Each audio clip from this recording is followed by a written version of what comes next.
First one for you. Okay. So the 10 sefirot. So we did 1, 2, 3. Chacham Bina Dat. I'll just give you a 1-minute recap of that. So we said that the way, in mystical terms, that knowledge flows is that level 1 is you have an idea, a flash of inspiration. That's chokhmah. Although we use the term chacham to mean wise, right? The wise son. Really, it's quite generic. But when we define it, it's a bit like when you say any generic term that gets used widely, but it's not really strictly perhaps the right term. But that's the word we use. But in reality, chokhmah is just one part of how we understand things. So if you have an idea, for example, I say, I've got a great idea. Let's do online classes. That's chokhmah. How am I going to do it? I don't know yet. I don't know what Zoom is. I don't know what Facebook Live is.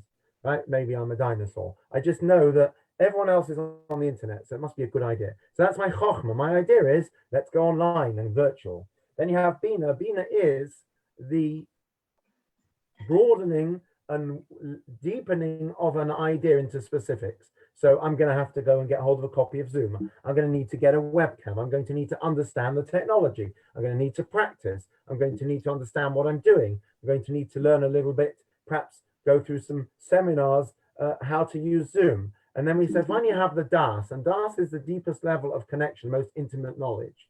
So, for example, it says that when Mashiach comes, that the world will be filled with Deas Hashem, with knowledge of God, deep, intimate, profound knowledge. It's a bit hard to relate das to, let's say, use of Zoom or Winston Churchill. I think I gave the example last week around how we act around knowledge. So if you take a subject like, I don't know, Winston Churchill, so he's not alive. But if I want to come to admire and know Winston Churchill, if I read enough of his speeches and his biographies, so the chachma might be Winston Churchill is someone to admire. I'm going to study his biographies. I'm going to read his speeches. Good idea. The bina would be the actual reading of those, which gives me a deeper understanding and insight and a connection. The das would be when all of that reaches a point where I become, I would say obsessed, by becoming completely enthralled by Winston Churchill, even though he's not alive and I can't meet him. But nonetheless, I've studied so many of his speeches and I now feel like I know him personally, and on a deep level, I get all emotional when I think about him and I get deep intellectual satisfaction, right? You have the same with learning Torah. We could be learning a commentary of Rashi, who is not alive today, but we feel like we're getting to know Rashi because of his commentary. We said that learning Torah is very different because with Torah, the infinite God is part of the Torah. So therefore, when we're learning Torah, that connection is more than just saying, oh, I've studied so much about this subject. I understand it back to front. And I now really feel deeply connected to it. Every time we learn Torah on any level, we are connecting to the infinite. And that's where das comes in. So that's how the intellect works in Kabbalistic terms. First, we have an idea which may not be fully developed. We broaden that and then eventually it penetrates to the deepest level. And now we move on to the next three. Okay, I mean, obviously there's more to that than that, but that's to summarize. Sorry, the title is wrong. It should say 4 to 6. So the next three, which I'm going to put on screen now and try to describe for those not on screen, are, there's the picture of the 10 sefirot again from last week. Here, by the way, I don't know if you can see, that's actually human bodies. You've got the Chacham Bin and Dat there in the head, in the brain. The next three, which are, just ignore Malchut and Ketef for now, Chesed, Gevurah, and Tiferet in the pink circle there, magenta circle, are actually around the area of the heart, the right and left arm. We'll come back to that in a moment. So Howard, for you at home, we've got a picture of a person. His right arm has Chesed written on it, which is kindness. Left arm has Gevurah, which is strength. And in the middle, in the heart, it's got Tiferet, which is harmony and beauty. We'll come back to that in a minute. There you've got just the same picture, Chesed, Gevurah, Tiferet. These are the next three. Note they're in threes. Here's a slightly clearer picture. So let's just define them. A Chesed, which is, by the way, when you look at the sefirot that we're counting in the evenings, you'll notice we don't have the intellectual ones. We have the 7 emotional ones. So the first one of Sefirot HaOmer was Chesed. Chesed is kindness. Okay, by the way, Shavuot is associated with that. The story of Ruth is one of kindness to strangers, right? So Chesed is kindness. We'll go into more detail in a minute with that. It's on the right. No offense to left-handed people, but we will start with the right. That's the stronger hand normally. Okay, Gevurah. Gevurah is the opposite of Chesed. It's barriers and limitations. It's discipline. and strictness, judgment. Din is Gevurah. Okay, the judge has to be very down the line.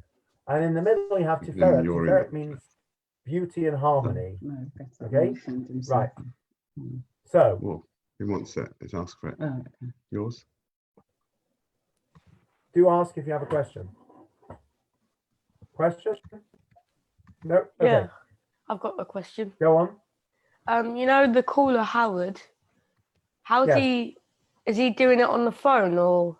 He's on the phone. That's why you can't see him. Yes, Howard's on the Oh, phone. fair Hopefully he enough. can hear us, but we've got a problem with his audio at the moment. Right. Okay. Chesed is kindness.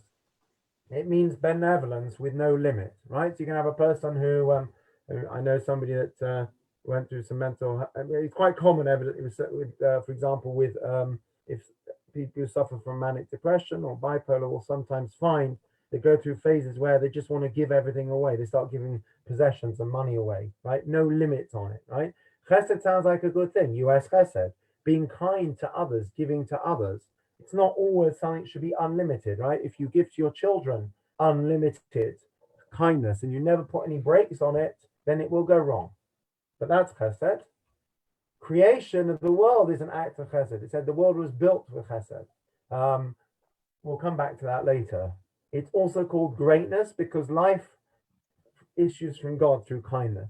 Basically, if it wasn't for his mercy and kindness, if he was judging the world strictly in a way of Gevurah, the world would not survive.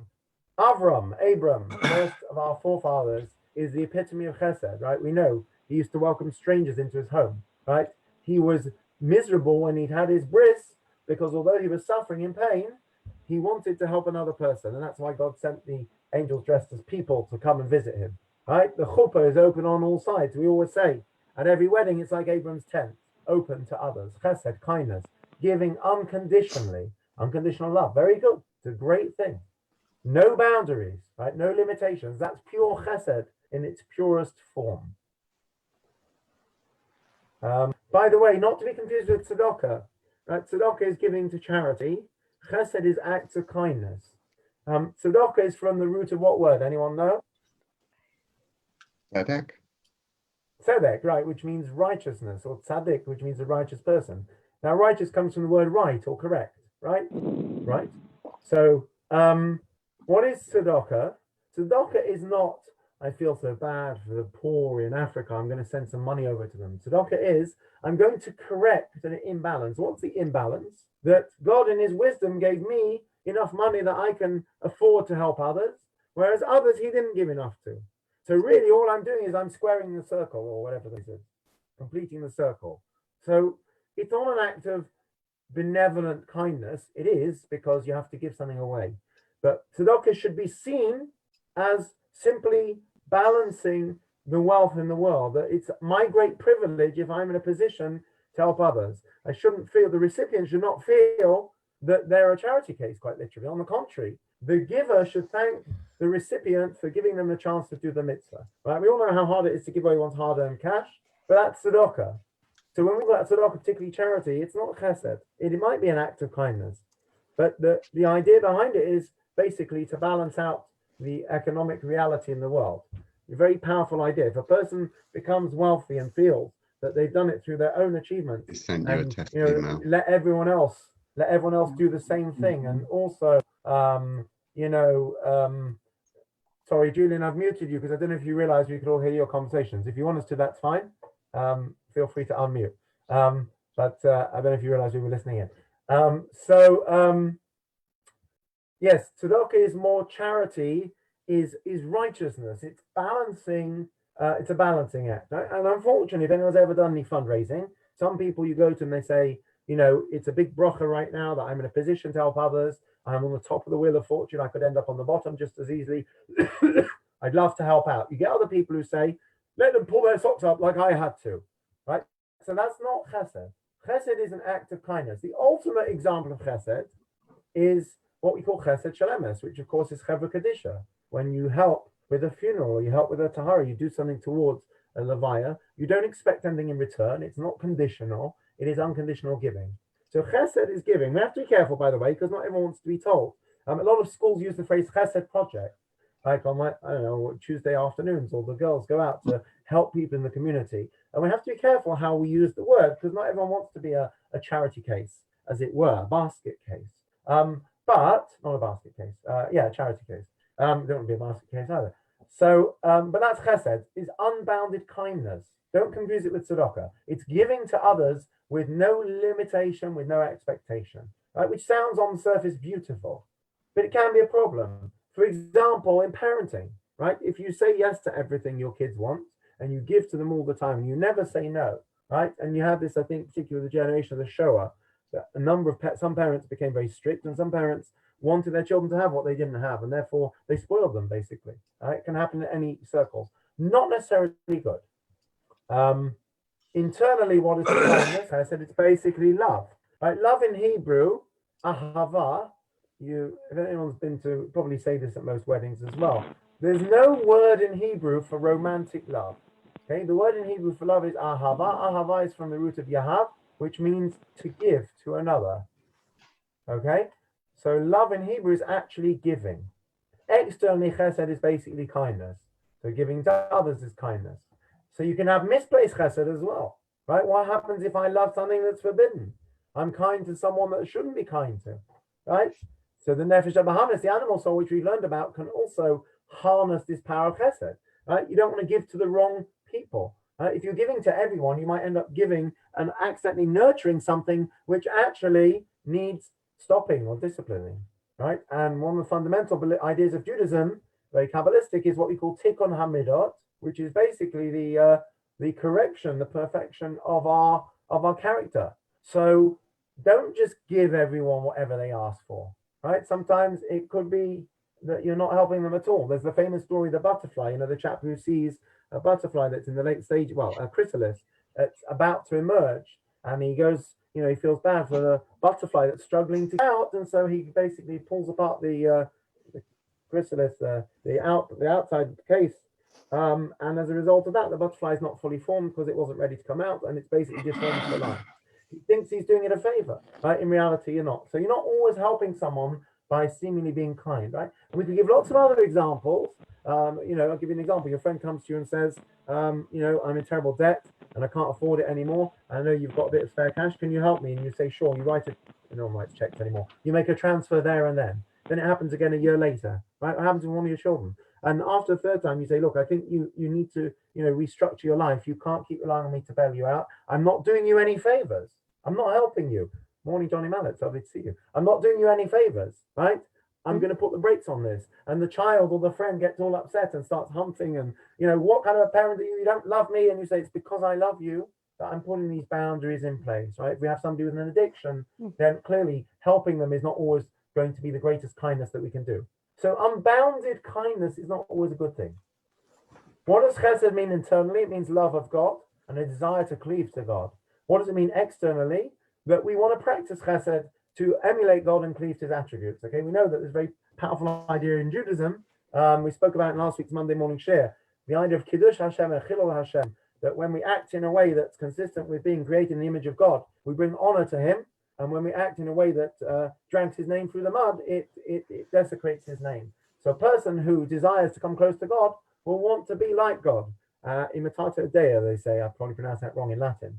So we emulate God. How do we emulate God? Just as he is kind, we act with kindness. Just as he is benevolent, we act with benevolence. So chesed internally will be my deep love for God, and externally manifests itself as a wish to show that love to other people, which will in turn earn me approval from God. That's chesed, kindness, for now. Then you have Gevurah. What's Gevurah? Gevurah is a gibor. Gibor means a strong person, right? A warrior.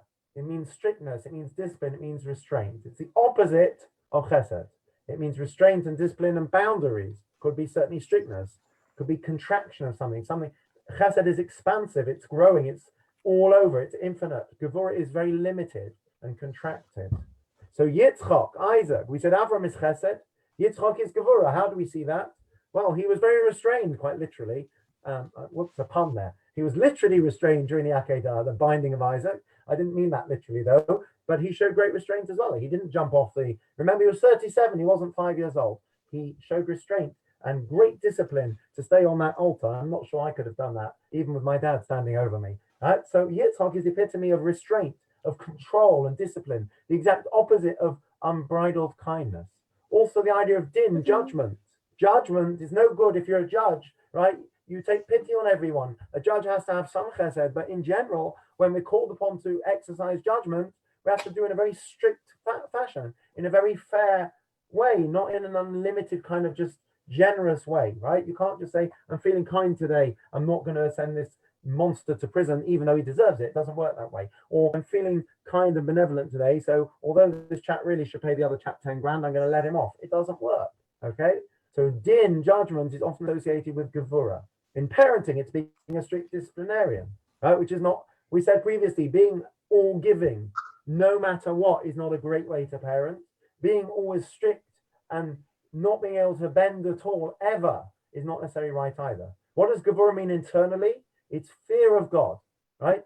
Externally, that might come about through reproving and chastising the wicked with the punishments of the Torah. Okay, you have to do that with great care. Prevailing over our evil inclination, right? So it's discipline and self-control, and sanctifying oneself in that which is permitted. What does that mean? So Chesed might say, okay, chocolate cake, assuming it's kosher, I can eat as much as I like.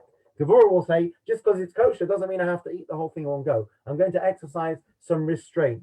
I'm going to be a little bit modest, right? I'm going to take the middle path, as we always say. So Gevurah might be self-control and discipline, even within that which is permitted, right? Kosher wine is kosher, doesn't mean you have to drink 2 bottles a day. And that's the idea of putting a fence around the Torah as well, of putting limitations up, of saying, well, if we tell people Shabbos comes in at 8:33, there's going to be someone whose clock is wrong, who's going to light candles 3 minutes late. So we'll give them 18 minutes. And that way we'll have a fence to protect Shabbos. Now, how do Chesed and Gevurah go together? Without Gevurah, without discipline, Chesed would have no boundaries to allow the world to basically exist. Everything would just be flowing with no limitation. For humanity, if Chesed was dominating, then actually the earth would be full of sinners. Why? Because love would cover all iniquity. What would happen? We would all say, turn the other cheek, live and let live, right? And there'd never be any judgment or any rules or any discipline. We'd have complete anarchy, right? Not necessarily a good thing. If Gevurah was dominant, no person could withstand judgment. If everything was about limitations and discipline and rules. We see that with Sodom and Gomorrah. When God wants to destroy them, Avram says to him this classic line, Hashofet kol haaretz, you are judge of the whole world. Lo yaseh mishpat. Will you not mete out fair justice? And the commentators say, what do you mean? If God is meting out fair justice to them, he's entitled to punish them. They're doing all these terrible sins. So the rereading of that is Avram says to God, Hashofet kol haaretz, yes, you are the judge of the whole world. You judge according to strict justice. Lo yaseh mishpat. Do not judge these people according to mishpat, according to strict justice, Gevurah, because they will fail. Right? Do not judge us. We say, Avinu Malkeinu, our Father, our King. We appeal to God as our Father. Don't judge us strictly because we probably won't meet your requirements. So Chesed and Gevurah have to balance each other. You can't have unlimited kindness, right? Or in personal terms, you can't just have love of God without any fear of God. That's the sort of person that will go out into the forest and daven for hours and then go to McDonald's Friday night and have a cheeseburger because they don't see the contradiction. Because they have this love of God, but there's no discipline, there's no control. On the other hand, if you have just Gevurah, you'll be a very nervous, jumpy person who doesn't actually connect or enjoy. So you need a balance of both. And that balance is called Tiferet. So sorry, we've got this on screen. Chesed is on the right, Gevurah is on the left, and Tiferet is in the middle. What is Tiferet? It's the third of the sefirot, right, of the 7 that we do in the Omer. So Chesed is first, again, kindness. Gevurah is second, discipline and judgment.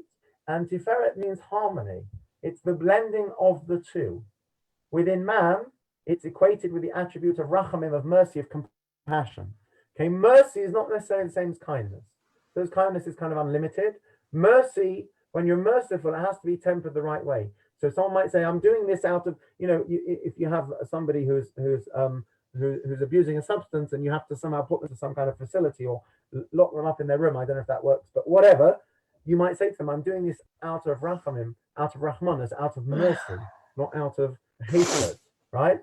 So sometimes acting with mercy might be acting with Gevurah, right? When we discipline a child, we say, I'm doing this for your own good. That's mercy, that's rachamim. We're not doing it out of malice.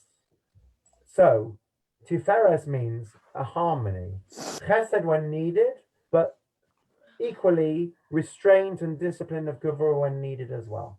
Tiferet is also equated with truth because Chesed and Gevurah both ultimately merge into it, right? So if you have Chesed on its own, kindness, there's no room for Gevurah. If you have Gevurah on its own, there's no room for Chesed. But you have this synthesis of the two, which becomes Tiferet, which is harmony. Now, in terms of the body, that's in the heart, right? Because the heart mediates between the right and the left and creates space in the middle, the seat of all the emotions.